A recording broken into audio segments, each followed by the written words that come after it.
Imagine a bakery with a wood shop out of stock. Wait. The wood shop's out of stock? Like they don't have any more left? Yeah, that's a fucking taste, bro. You're on a waiting list for the wood shop. They're out of stock. Imagine a bakery with a wood shop. That is So good. That's fucking candy, dude, on Halloween. It's tremendous.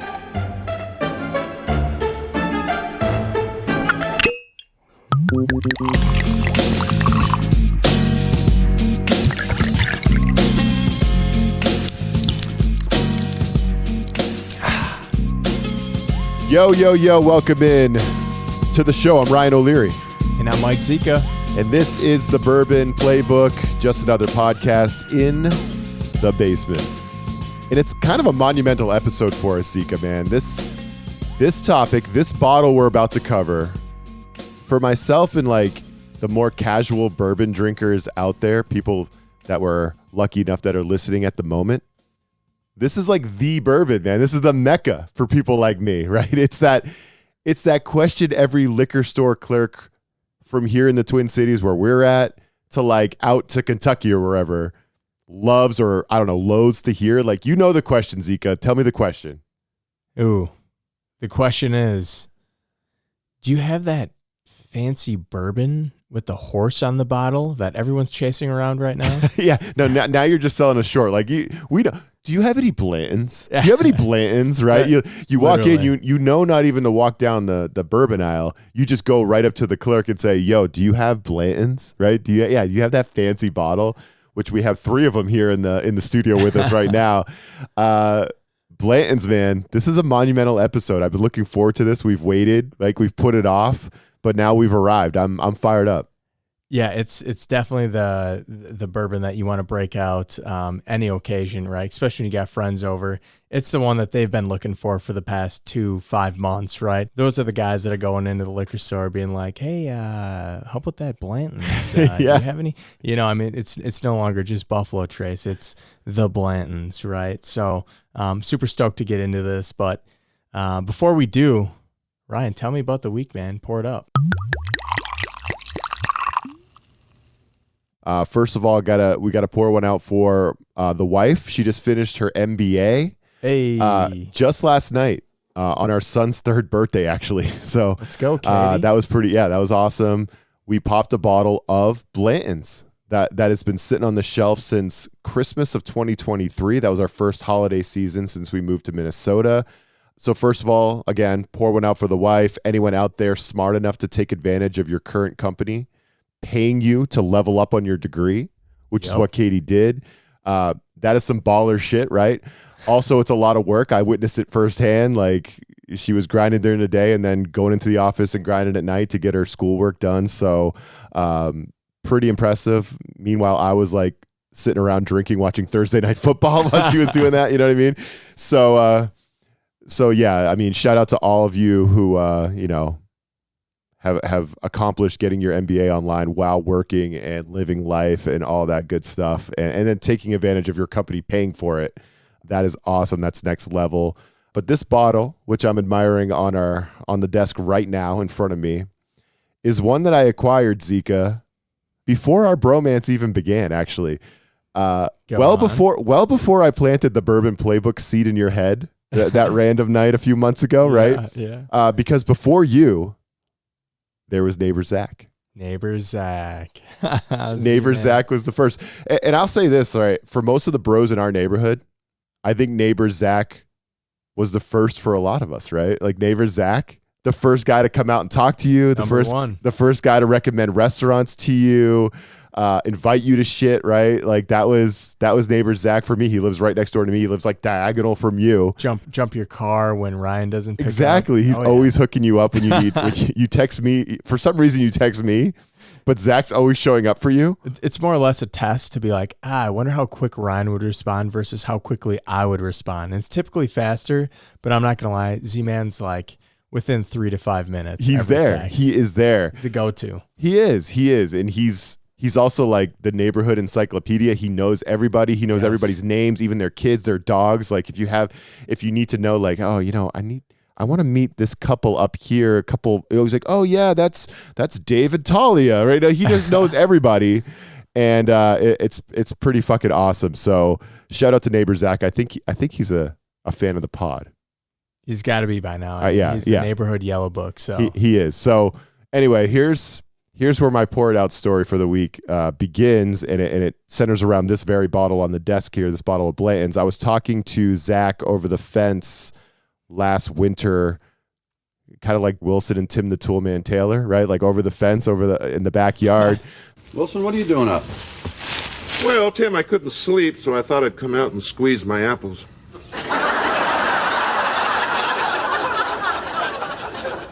It's none of my business, but should you be doing that in private? Bullshitting about something, talking about Christmas gifts or whatever, and he asks me, he comes straight out, he goes, hey, are you a bourbon drinker? And I'm like, yeah, yes I am. And he goes on to tell me that he has 2 bottles of Blanton's in his possession and he's never going to drink them. And I'm like, dude, what the hell's the matter with you? Those are good. Those are hard to find. First question, yeah. Yeah, those are really hard to find. My wife is a big bourbon drinker, but Blanton's is her favorite by far. You've actually poured out Blanton's for her at your house in the past, Absolutely. Recent past, of course. So immediately I'm thinking, like, Christmas is coming up. My wife loves bourbon.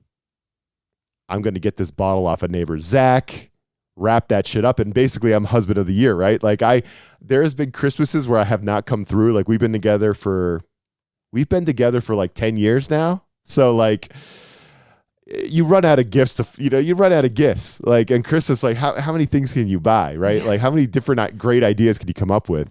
So a bottle of Blanton's, that was a new one, right? That was one that was going to score me points. So I was fired up, right? Because for me, unless you know people like you, Zika, like now I know I could just text you and you could get me a bottle of Blanton's. Know. Yeah.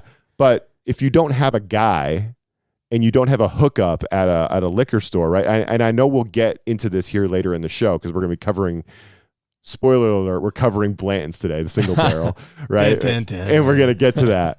But this is a bottle that, unless you know people, Zika, right, you can't just walk into the local liquor store and find, right? A bottle of Blanton's is typically really hard to find. I don't know if you know, are there any parts of the country where Blanton's is like readily available? I have not come across it yet. Randomly traveling around, popping in the liquor stores, looking at the bourbon, I've never seen just bottles of Blanton just sitting there unless I'm at a speakeasy and I'm paying like $40 a glass. You know what I mean? So yeah, you generally can't find them, right? It would come down to what that price point is, because yes, you can find them in the Midwest for sure.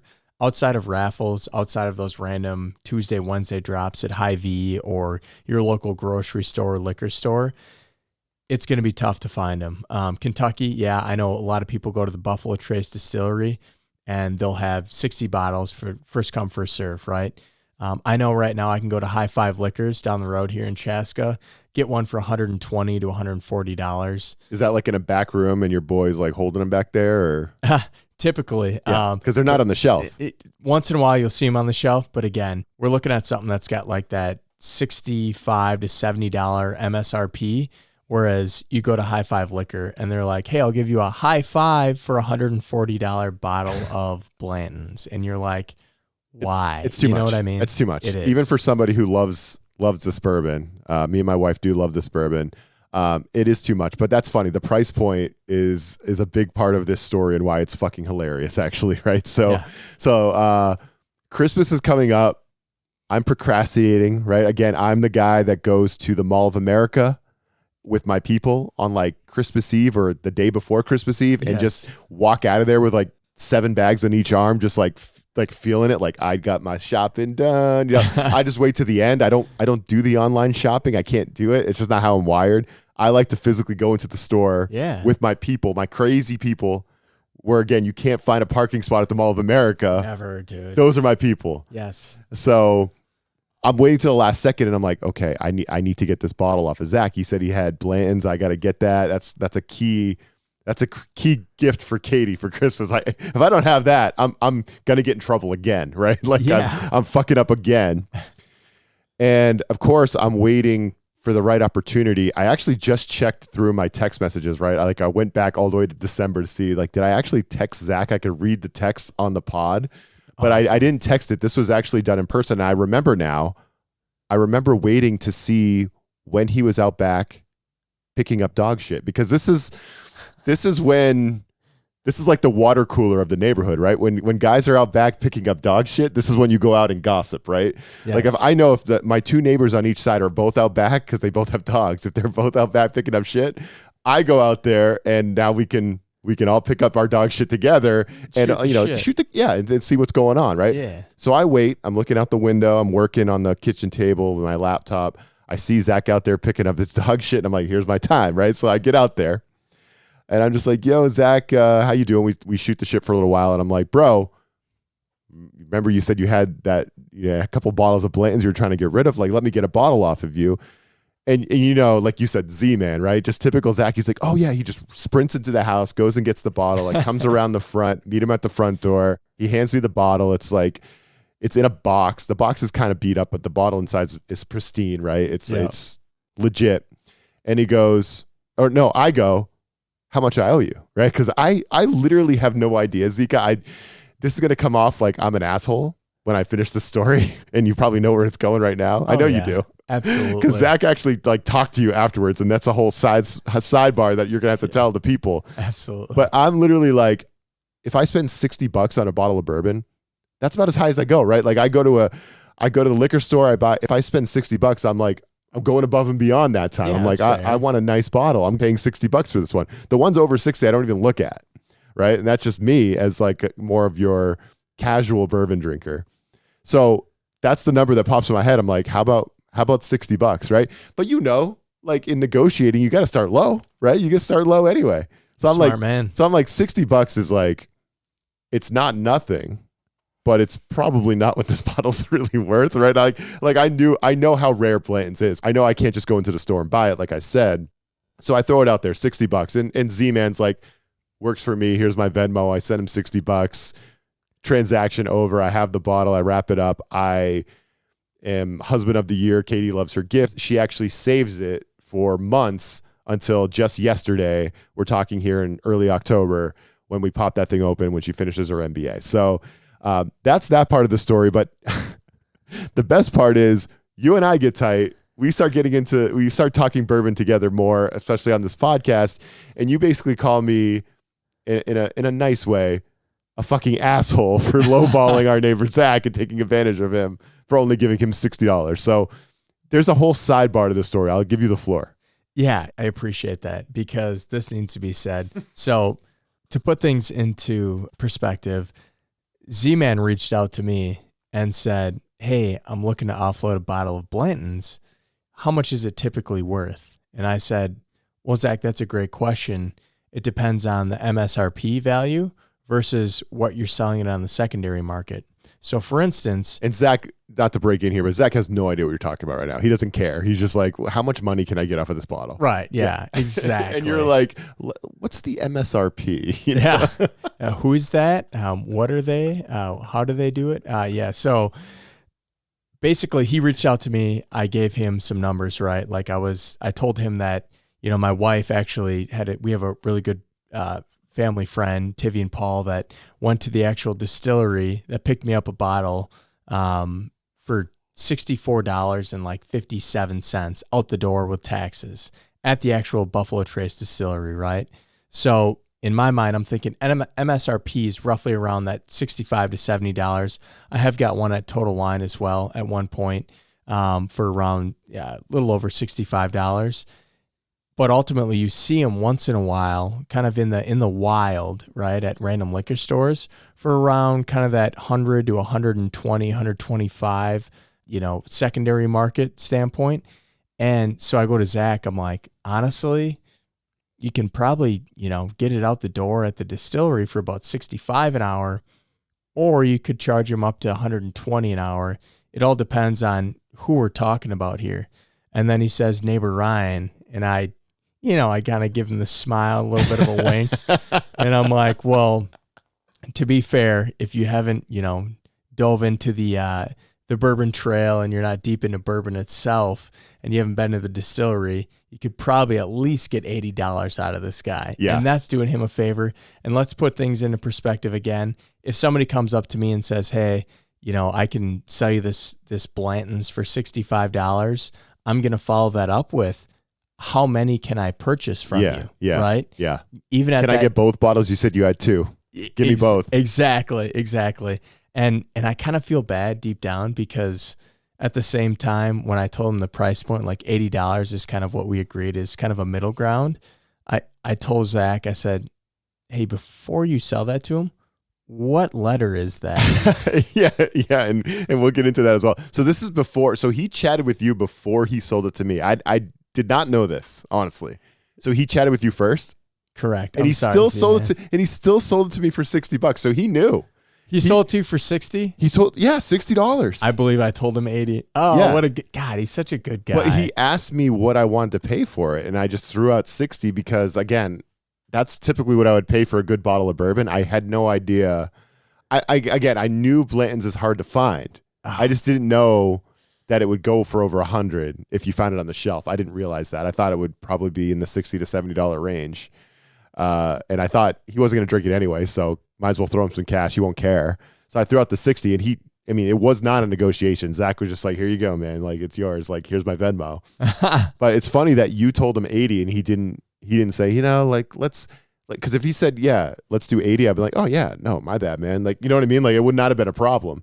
Yeah. But yeah, he just took the 60 happily and said, here you go. Merry Christmas. So what a guy. Yeah. Neighbor Zach, man. Pour one out for neighbor Zach. Yeah. Not all heroes wear capes, but Zach clearly does. Let's be honest. Yeah. I mean, like I said, $60. I mean, we're talking $5 under MSRP for a bourbon that's extremely allocated for the most part. I scored it. He's a better man than I am. I scored it, and I still got about 75% of the bottle because we just cracked this open the other day. It looks good over there, man. It does. It's a solid pour. Zika, pour one out. What do you got? Man, this week I'd love to stick with something positive, but it's been a tough week, man. I recently received a phone call from the vet. Some sad news. It's official.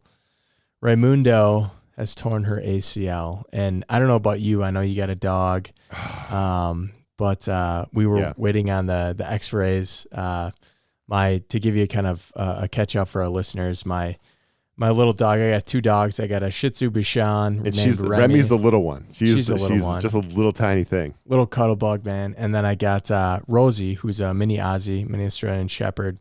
Lots of energy, but sweet girl, very intelligent. And they play so hard, right? And about 2 weeks ago, they were out in the backyard playing around. She came in, saw she was limping around, like literally no weight on her back left leg. And I immediately knew. We took her into the vet the next day. They said, they gave her some pain meds, walk it off kind of thing. Like, all right, coach, slap on the butt, get back in there. And then, we had a follow-up appointment 2 days ago. Didn't go so good. And right before the pod, we actually just got a voicemail from the vet saying X-rays came back, well, I guess you could say negative. Apparently in the medicine community, negative means good, which makes absolutely no sense. In the real world community, that would be chaos. In a negative fashion, but they were unfortunately revealed that she has a torn ACL. So I haven't gone through this before. I have several friends that have. I haven't either. But for a 14-pound dog, I mean, come on. That's right? tough. Like, yeah. It's like, how does a dog that small even tear the ACL, right? Like, her legs are so tiny. Exactly. It's crazy. It's crazy to think. And she's not that wild of a dog. Like, we had her for a weekend while you guys were out of town. Yeah. And she really just chilled at the top of the couch. She likes to perch herself on the top of the couch, and that's like her jam, right? So I can't believe this happened, man. This is just like a freak thing. Yeah, it's absolutely impossible with that little girl, right? She's either chilling on the top of the couch or she's running around being a terror around the house. But yeah, man, she pulled a JJ McCarthy. She's out for the season. Yeah, she's out for the year. And it's crazy. But I think what I'd love to kind of emphasizes how I became a dog dad, because I think a lot of the listeners might kind of connect with me on this in some way. Maybe not. Maybe they might hate me for saying this, but I'm just going to put it all out there. So I grew up I did have a cat. I did have a dog. The dog was an outside dog, passed away, when I was a young buck, R.I.P. Lisa. But anyway, so just growing up in general, I thought that, that was enough animal drama for my lifetime, right? Having a dog pass away and then eventually my cat. It's rough. Yeah. Like the pets dying is like, it takes a toll.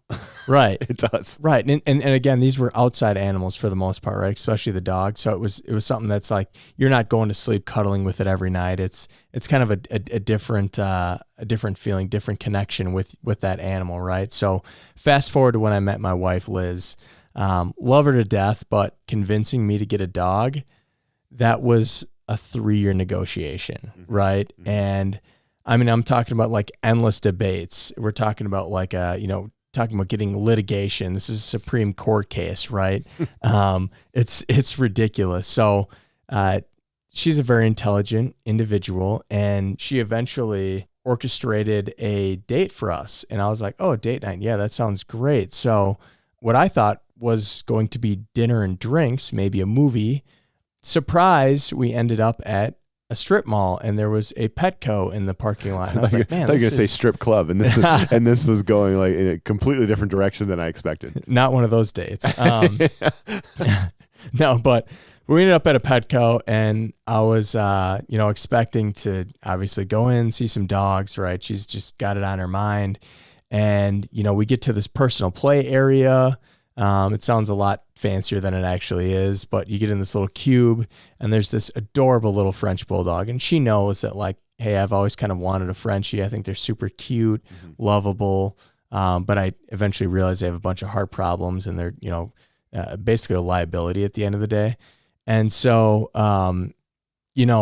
she's staring at me like I just walked into like a high stakes poker game, right? And the dog is? Yeah. So it's this little dog, and she's looking at me. I'm playing around with her, super cute, holding me in her arms. Liz is kind of, just kind of caressing her in my arms, like, oh, isn't she so cute? Lizzie wanted this one. Oh yeah, for sure. And I mean, to be fair, so did I, right? It only took me a little bit to be like, okay, yeah, I could connect with this thing that's not a human being, and eventually, I took a peek at the kind of, they had like a price brochure, and I asked the individual, the clerk that was working, I said, hey, how much does this little fluff ball cost? I'm like thinking to myself, like $600-800. She goes, that's pretty standard actually. Right. Yeah. You'd think so. Yeah.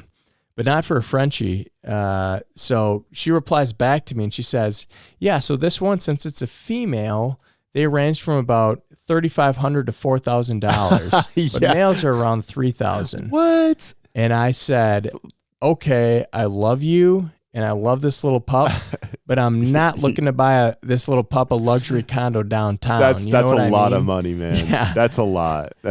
Like typically you're paying that kind of money if you like want a specific breed and you like drive a few states to pick the dog up. Like I've heard of friends who have done that. They want like a specific dog with specific markings and all that, but like rolling into a Petco and paying $3,500 for a puppy, like no, that's too much. I agree with you. That's too much. I wouldn't have bought that dog either. I don't care how cute that dog is.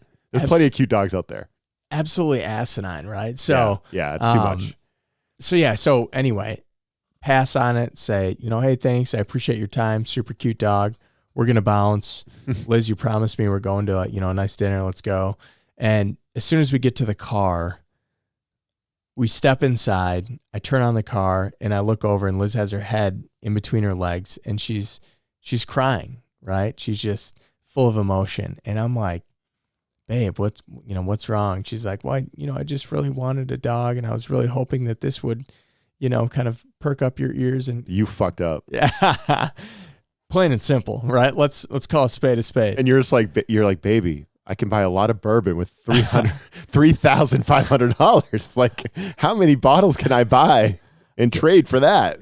I could get some Pappy, babe. Like, the list goes on, And so eventually, like, there's a part of you, if you're a human, you kind of feel, Oh, you're fucked. yeah, Yeah. man, you're like, damn, like, yeah, the pup was cute. Yeah, it's just money. But at the end of the day, like, you know, what can I do to make this right? You know what I mean? You want to support your wife. And so there's a part of me that's like, man, did I just commit a crime against puppies? But there's also a part of me that's like, I respect my wife. Like, I did enjoy the time with it. And who knows, this could be a new chapter in my life. So ultimately 3 months later, we welcomed a little Shih Tzu Bashan named Remy into our lives.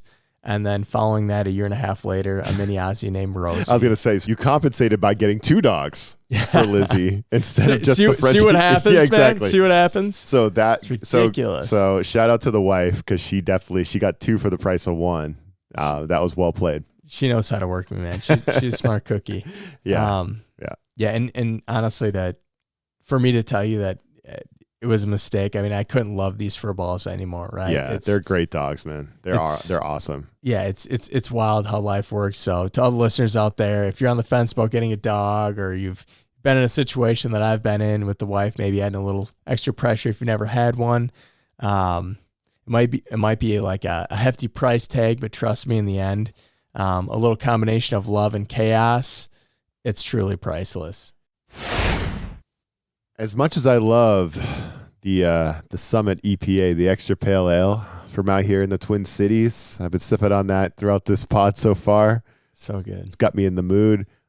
I can't look at the Blanton's bottle on this desk any longer. Like, we got to get into the bourbon of the week. It's a huge mystery. Blanton's single barrel bourbon. No. Yeah. Yes. Finally, dude, let's go. Finally, let's it is go. here. This it is here. This is exciting. Nostalgic. I'm fired up. In the Yeah. O'Leary household. Am I right? I mean, I don't think it's just me, though. I think this is a nostalgic bourbon for a lot of people. Maybe not snobs like yourself, because I could already see the look on your face, man. You know, I know what you're doing right now, and I don't like it. So why don't you just shut your trap before I put my foot in it? I don't know why you're hating on this bourbon so hard, but I want to hear why. I want to learn. So that's what we're here to do tonight. I want to learn why you're such a snob about Blanton's, okay? I'm not here to hate. I'm here to support and educate. Okay. All right. I love it. It's a pretty bottle. It's a pretty bottle at a fairly good price point for the MSRP. If you get it from your neighbor, Zach. Yeah, especially from Zach. I shoot him a text. As soon You as should. He might have a bottle still. You got one more? Even for $80. Good deal. Yeah, I pull the trigger. But no, today's star, Blanton's single barrel bourbon. I consider this the fancy friend of bourbons. Always dressed to impress. You know, you got the horse, you got the jockey stopper. I mean, how much better does it get? Fun fact that this bourbon is actually the original single barrel bourbon, which we'll get into. And again, that means each bottle comes from a specific barrel, so no blending. So it's very unique in that sense. The original single barrel? The original single barrel. So Blanton's is a big deal then, Mike. It is. From a historical standpoint, yes. And we're about the history on the show. And from a marketing standpoint, I mean, it looks pretty fire. The marketing is there, right? And I'm sure you'll get into it. I don't want to steal your thunder, but the bottle, the presentation, there is some fancy stuff that goes along with it for collectors. And the fact that you can't just walk into your local shop and find this on the shelf and buy it whenever you want. It's become very special in its own way. And it's honestly a solid sipper as well, which I want to pour it in my glass and drink it right now. But go on. I'm sorry. I'm stealing your thunder. Yes. Go. Yeah. Ease up a little, will you please? All right. Can I get into this? So diving in just real quick, some accolades. Man, it's been a while, to be honest, but San Francisco World Spirits Competition, always kind of the number one accolade across the board. Gold medal, 2008, 2010, 2012. Haven't heard from it for a while, but it's been named the top 20 whiskeys many years. So if I would say, you know, if Blanton's was an actor, it would definitely have a shelf full of Oscars just sitting there staring right back at him, right? Like, don't get me wrong. Whatever Ryan says, don't believe him. It's a great bourbon, but there are some things that I think I would choose over it. But we can get into that eventually here. No, and I want to hear that for sure, because I want to broaden my horizons. I don't think uneducated is the right word, right? But it's just like when you don't drink a ton of bourbon, you kind of have tunnel vision on the Buffalo Trace line, especially, right? And maybe you just drink, like myself, you drink a little Maker's Mark, you drink a little Woodford, you drink Bullet, you have a Buffalo Trace, you can get your hands on it, and then bang, you hit a Blanton's every now and then from a friend, or you're lucky enough to stumble upon one, or you pay some money for it, and it becomes that like precious pour on the E5 scale, right? For me, at least in my family. So yeah, man, but it has not won the San Francisco World Spirits competition since 2013, you said? It's been a minute. Yeah, that's a little while. That's over 10 years. Yes, and I think that's just because there's so many distilleries popping up all over the place, right? Like the competition is fierce right now. It had its time. Like I can see 2008, 2010, 2013, right? It had its time. 100%. And somebody's always looking for that next new fad, right? That next new flavor profile, whatever it might be. So it's a staple. Don't get me wrong. I think it's fantastic, but there's also some others that are challenging the bourbon overall. So looking at the history, Ryan, we have yet another Colonel in our presence. All right. Yeah, I know one Colonel so far, Colonel Taylor. Colonel Taylor, right. Colonel E.H. Taylor. So Colonel Blanton. Colonel Albert B. Blanton. Okay. He actually, it's interesting. He ran the distillery for 55 years, and he started at the age of 16 distilling this brown juice, which is crazy to think about. 16. Wait, what time period are we thinking? Like, there's a 16-year-old running a distillery. Yes. Like, where are we at? Are we in the 1800s? This was. There's no laws yet. This was in the 1800s. This is the Wild Wild West. Albert Bacon Blanton, which is actually a badass middle name. That's excellent. I mean, yeah, it doesn't get any better. Yeah. We're looking at like 1897. Okay. So, I mean, you count back the clock there, but it's been some time. So when you're 16 years old, I didn't have a beer till I was 21, of course, but 16 years old, distilling, like creating the mash bill, working, like the whole process in general behind it, extremely impressive, right? When did Albert first start drinking?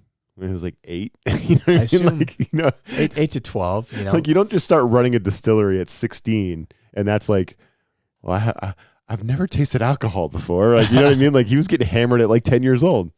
Yeah, his dad's like, all right, you might want to take a sip of this because you're starting to walk now. Yeah, now you exactly. start crawling to bed, okay? Exactly. They didn't have NyQuil back then, remember? Exactly. This is how they got their kids to sleep. And as a parent who has a kid who just turned 3 last night, oof. Yeah, a little bourbon would definitely help out at bedtime. A little bit of hooch? Absolutely, dude. 16 years old running a distillery. I can't get over that. That is an excellent point in this history.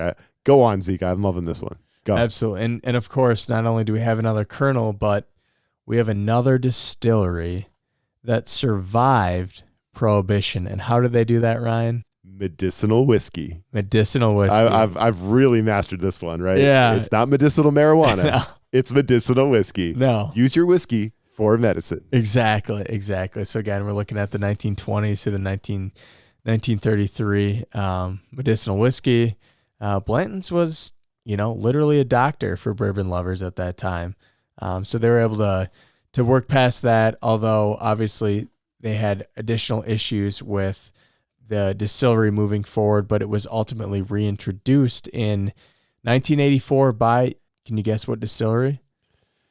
We're talking Blanton, so I'm going to just guess Buffalo Trace. And I, you know what? I'm also feeling a lot of the similarities. I'm looking at the shelf right now from our previous episodes, and the Colonel Taylor.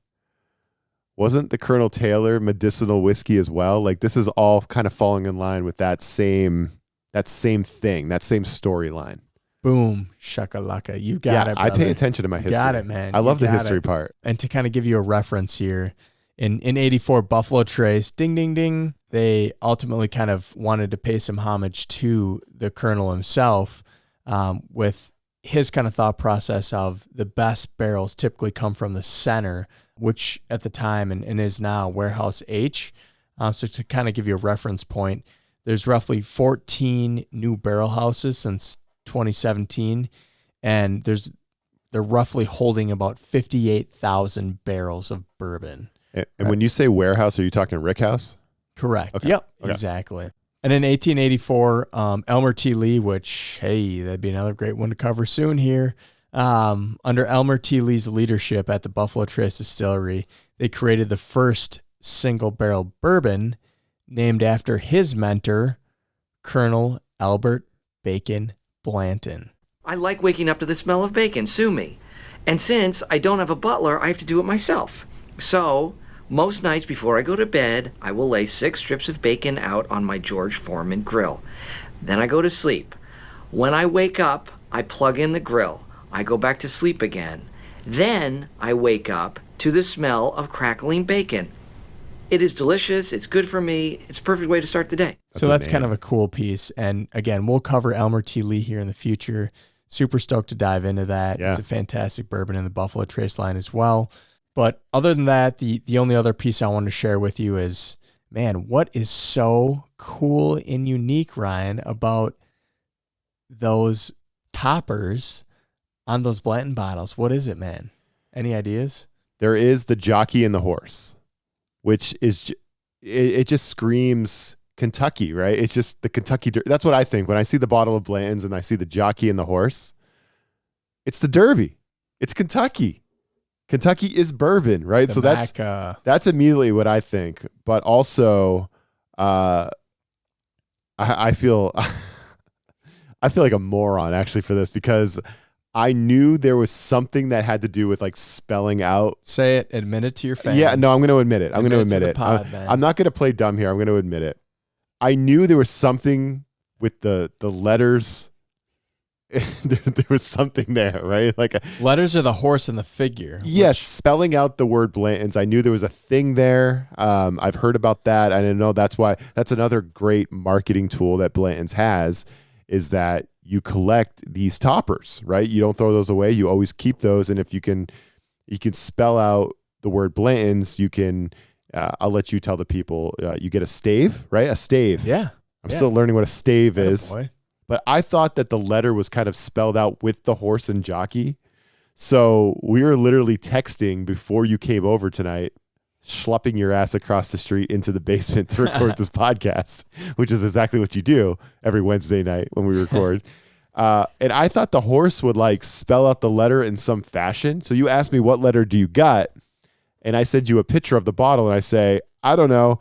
I think I have the apostrophe, because the jockey's arm is kind of bent in a very weird way on my bottle. So I thought I had the apostrophe. I did not look in basically underneath the little hoof of this horse, there's a little O, right? So I now know hoof every time. Yeah, I now know I have the letter O, but it's kind of small. It's easy to miss actually, unless you know what to look for. So that's what I learned tonight actually about Blanton's, is I knew there was something with, you keep the toppers, they're keepsakes, and you could eventually spell out the word Blanton's, but I've not had enough bottles. I think we've only had one. We're big fans of this bourbon, but we've only had one bottle in our possession. We get it all the time if it's available, if we're out to eat or something. We see bourbon on the shelf of a speakeasy or something, or we're at a little whiskey bar or whatever, or a restaurant that has it, and we'll always order Blanton's, and it's always great. But we haven't owned a lot of bottles because they're hard to find, and we're not going to spend a couple $100 online for them. It just doesn't make sense, So I did not know that the little letter is right there. You said it's always on the back of the right hoof. Is that what you said? Correct. Okay. Yeah, I just learned that. I have the letter O. What do you have? There's multiple bottles in this room. Yeah, honestly, I'm missing the apostrophe and the N. I thought I had the apostrophe for you.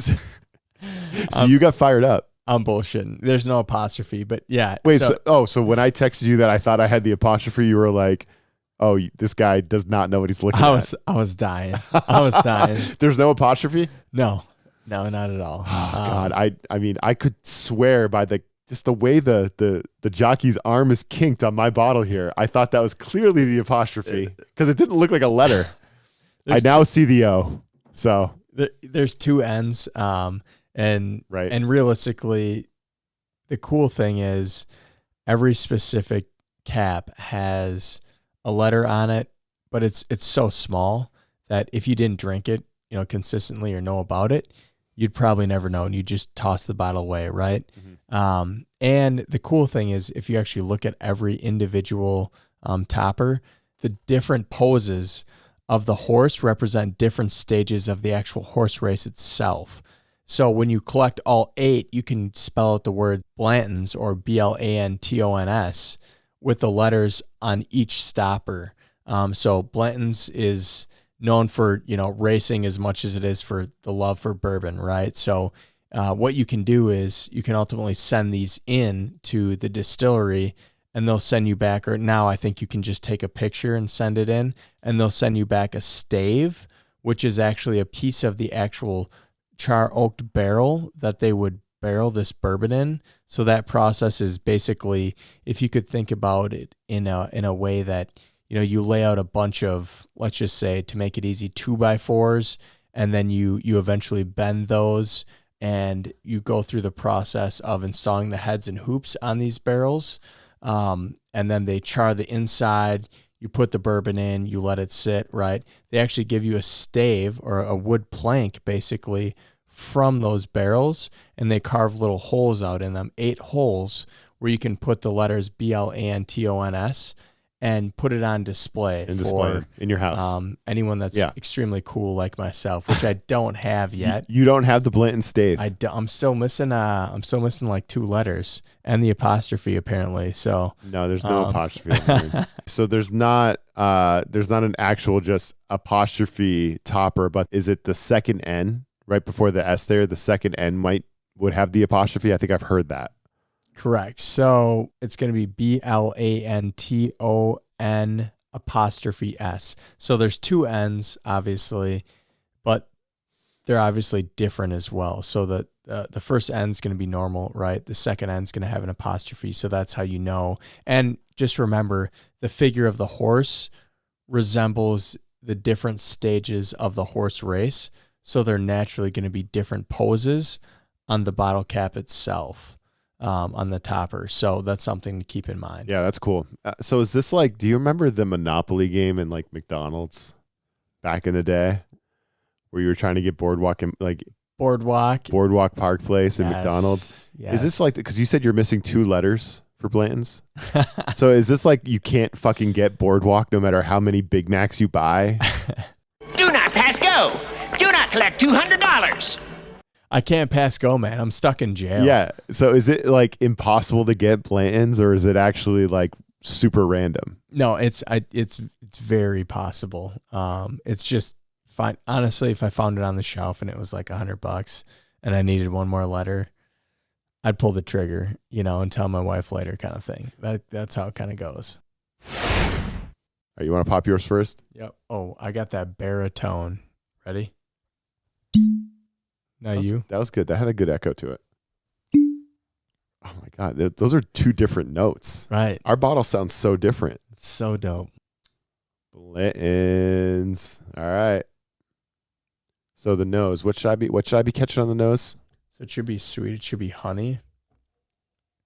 And then even maybe I'm getting that. Some dried fruit or some. Little spicy on the nose, but it's definitely super sweet. Like that, and that's one thing that I've noticed with Blanton's in the past. Like, it's a super sweet bourbon, man. I even get that on the nose. Yeah, so on the nose, it should be more on the honey, a little bit of oak, but really, I get like a weird citrus kind of note as well, which is super, super fun and very unique, I feel like, to the Buffalo Trace line. Super fruity. I would say fruit's the main thing I smell. It's just super sweet, man. It's almost zesty. It's whereas again, we were talking about Weller Special Reserve this whole time, right? And the boner that I have for it. but honestly, it's like Weller, I feel like, is more darker fruits, or like almost like apples or plums or just cherries, especially with the 107. But this one is very much on the citrus side, which is really refreshing, to be honest. Like a juicy IPA, like a Badger Hill blood orange. Yeah, fantastic. Like a blood orange IPA, exactly. Yeah, I'm absolutely loving that imagine a bakery with a wood shop out back. You know what I mean? Like very unique, especially the Buffalo Trace line. I love it. Let's chew this. Let's give it the swish. A little spicy in the tongue, but not in terms of the Kentucky chew, or as I like to say, the Kentucky swish. Yeah. Not the spiciest meatball I've ever had. Yeah, no. Well, it shouldn't be. I think it's a 93 proof. Okay. This is the part I've been waiting for, like after the Kentucky chew, that next hit, because again, last night I was tasting crazy sweetness on the tip of my tongue. So I want to see if I can catch that again. Yep.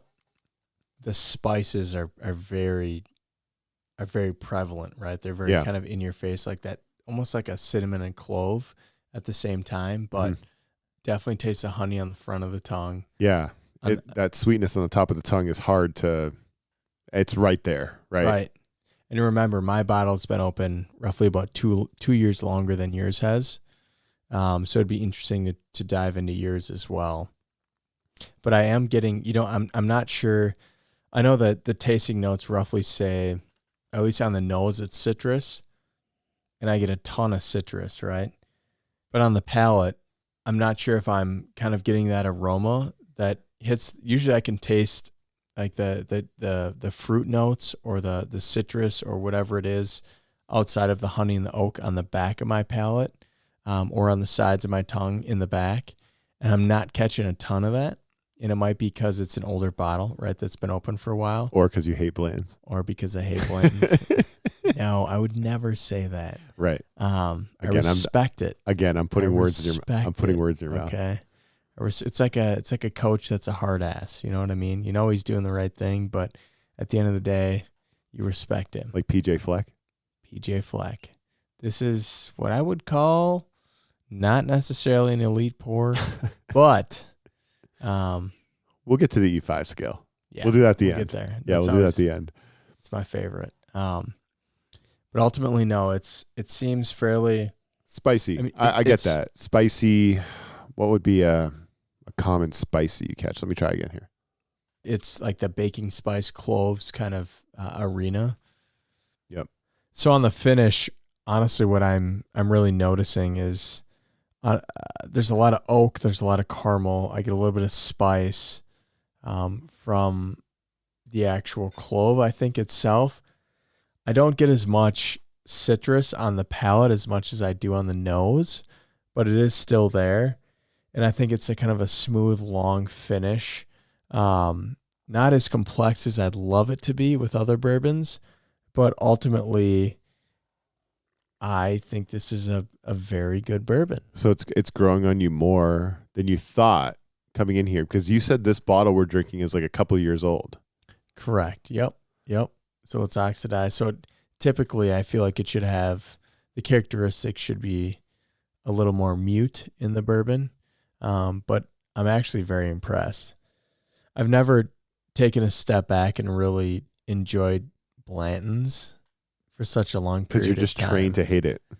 I just feel like there's so many other bourbons that are fantastic that are worth my time to sit down and drink rather than Blanton's. But yep, I hear that. To come back and visit it, I have a new appreciation. So I respect it. It's a solid bourbon. So you could get with the program, all right? So I know in the tasting notes, we talked about honey, we talked about dried fruit, you hit on orange zest, right? Do you get that on your palate or finish when you're sipping it? Because I'm definitely getting a ton of sweetness and then a ton of spice. Honestly, that's all I taste on this finish. Okay. Maybe a little bit of orange zest kind of on the front to mid palate, but the finish it's warm. Like you can feel it down the back of your throat, right? Like that's a warm pour. And this is definitely sweet to spice to that clove, and then a warm, longer finish down the back of your throat. Did you know that gay used to mean happy? When I was growing up, it meant lame. And now it means a man who makes love to other men. Okay, so the essential 5. Do you remember what that consists of? Yeah, I do. Off the top of my head, the daily dram. Yep, that's the first one. Which is one where you're sipping on one bourbon every day, which is not that's not my lifestyle, but likewise, hey, to each their own. If you're a daily dram guy or gal, all the power to you. The impress my guests, I feel like that's where you're gonna go with Blanton's. Honestly, I feel like you're gonna hold this bottle for the specific guest. Don't hold me at AKA gunpoint. Don't hold me at gunpoint. Let's keep going. Yeah, exactly. Keep going. Because I think for me, this is more of it's definitely not the budget bourbon, right? Yep. The budget blend. Yeah, the budget blend. That's more of like your bullet, right? Like your wild Woodford. Turkey. Yeah, wild turkey, although I loved our wild turkey single bourbon that we covered. But yeah, the wild turkey or your Woodford Reserve, even the double oaked maybe is maybe in the budget blend area. The Saturday Night Sipper. Yep. Right, which we've definitely had a few bourbons fall in. The E.H. Taylor fell in that range for you after we argued about it for a while. Right. The Precious Pour, which I know is that one's reserved for like a Pappy, right? Yeah. Obviously. Yeah. But I've never had Pappy because I'm cheap, and I think Blanton's is the best bourbon right now as we speak. So I have a lot to learn in that regard. But like your Precious Pour is like your super rare bourbons that cost hundreds to maybe even over 4 digits, right? Maybe correct in some regards. So we haven't done a Precious Pour yet. I'm excited because that's going to come straight out of Zika's house and into my basement. And it's going to be poured into my Glencairn, and I'm going to get to drink that Precious Pour. I don't think we've quite got there. I think for me, though, Zika, Blanton's could maybe qualify as a Precious Pour because of my experience with bourbon. Like, to me, Blanton's is probably a Precious Pour. Like, this bottle right here on my desk is one that's going to last a while for me and my wife. We're not going to just sip on this every week. Like, this one's going to sit on the shelf, and we're going to pull it out for special occasions. So I almost feel like for people like me, the more casual bourbon drinker that is still learning, Blanton's kind of qualifies as a Precious Pour for me, especially since it's over $100 if you grab it on a shelf, like you said earlier, $120, $140 you might have to end up paying if you grab a bottle of Blanton's off a shelf. I almost feel like that qualifies as a Precious Pour. But I know you're not going to be anywhere close to that. Like, you're more of a Pappy guy. And I know do you have a couple bottles of Pappy? I do have a Rip 10. You have a Rip 10. Okay. I have a Rip 10. Okay. And that's kind of where I draw the line. I'd love to have Pappy 15, Family Reserve, like you name it. Like, there's the whole Pappy line that I would absolutely die for. But it's like, how much do you want to spend, right, at the end of the day? How much do you want your wife to go through? How much do you want to blow up the wife's budget? Both of our wives are really into the budget plan, which is great. I love Excel. Keeps us on the rails. Yeah. Yeah. Unfortunately not for bourbon. We got that secret Venmo account for that, but there you go. Anyway, secret credit card that she still doesn't know about. Total Wine credit card or something seriously. like that. Yeah. That's awesome. So, all right. So I could almost see this being in the Precious Pour category for myself, but I know you'll roll your eyes at that. I can already tell by your expression. Yeah, you're not feeling it. Not impressed. Definitely not a daily dram. It's just too rare. It's too hard to come by because of just, the mystique of Blanton's that Buffalo Trace created. So good for them. Impress my guests. I kind of feel like that's where you're going to go. Like I said, I just feel like you're holding this bottle, and I know you have multiple in your man cave. You're holding it for a specific guest, myself, neighbor Zach, any of these other motherfuckers that are coming over. Z-Man over your bitch. Z-Man, yeah, you're pouring him a Blanton's. You poured my wife one, and she loved it, right? It's definitely not a budget blend. It could be a Saturday night sipper as well. So, okay. I could see you going Saturday night sipper. You're definitely not going Precious Pour. E5 scale, where's Blanton's fall for you? So let me ask you. Precious Pour, Ryan. Is that your final answer? For myself or you? For you. For me? Yep. I think at this point in my life, Blanton's is probably the best bourbon I've ever had on my shelf. So I would say for me, it's a precious pour. I don't think for you it is. But I think for me right now, for me and my wife, this is a precious pour. This is one that, again, we popped this open when she finished her MBA program. And it was also happened to be the same night as my kid's birthday, our only kid. So like it was a special occasion and we had this bourbon on the shelf since Christmas. It's now October, almost a full year. We finally popped it open for this occasion. So I do feel like for me and my family and my situation, it is a precious pour, but I know, again, your eyes could not be rolling out of your head harder, right? You're just not feeling that. For O'Leary, it is a precious pour. For Zika, what is it? It's a tough question, right? I get where you're coming from with the precious pour. Is it? For me, no. For you, it could be. I definitely would not call it a daily dram by any means, just allocation wise. I think for me, it's either a precious pour or a Saturday night sipper. But I do feel like, because I wouldn't share this with my guests personally. This is one that I would keep close to the vest. I wouldn't want to I wouldn't want to dump out. I wouldn't want to risk pouring out my whole bottle just because I have guests over, because this is a precious bottle to me. So that's why I do lean towards precious pour for myself. But go on for you. In that case, I would go with budget blend. Blanton's is a budget blend for you? Yep. You're fucking with me. No, it can't be budget blend because you already said earlier in this podcast that it costs over $100 on the shelf. So by definition, it's not a budget blend. You're just being an ass. That is true. It wouldn't probably be the best mixture. Actually, it would. It would be great, but not for the price point. This is hands down. If I'm having you over for the first time, man, Ryan O'Leary, this neighbor of mine, babe, he's coming over. He's bringing his wife and his little man, Spider-Man. He's coming over. Jules is having fun. Shout out to Jules. Jules, birthday boy, just turned 3 this weekend. Happy birthday, Jules. Shoot. You know, I love to just entertain him a little bit, maybe send him home with a care package, especially, you know, it's a birthday. Everybody's feeling good. We're having fun. I'd either like to break it open or I'd like to send it home with them. I'm going to impress my guests. Yeah. It's the presentation for Blanton's. Let's be honest. After drinking bourbon for, you know, over 7 years now, the presentation of Blanton's is right up there. When I started looking for Blanton's, I noticed myself being like, man, it's really cool to collect all the letters, right? Like that's one thing, to have specific meaning behind it, and to have something that you can put on your shelf, but also just the presentation of, if you came over to my house and you were just getting into bourbon and I had a Blanton's and I sent you home with it, whether it was a celebration or your birthday or, you know, just meeting you for the first time, like I would be like, wow, this is a super cool bourbon that looks awesome on my shelf, or, you know, wherever I'd present it to guests. Blanton's is the bourbon.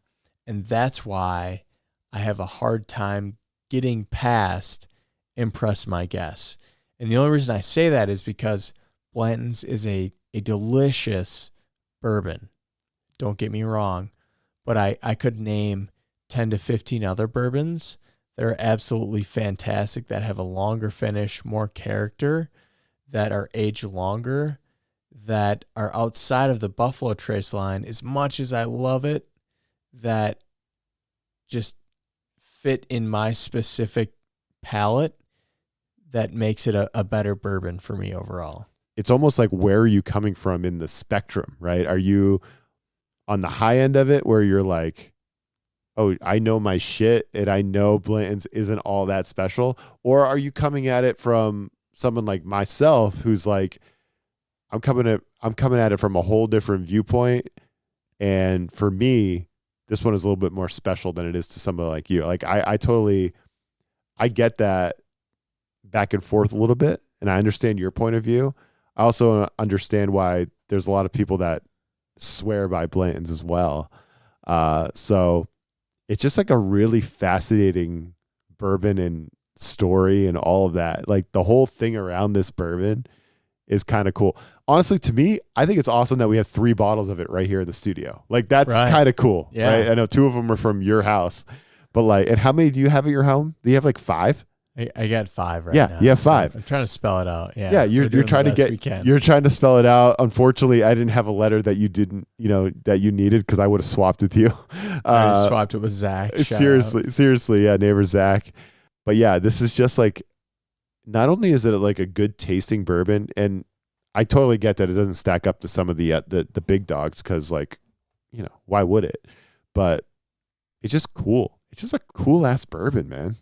And that's perfect. And I'm just out here trying to wow my, guests by the bourbon stopper alone, right? Like that's my goal with this bourbon.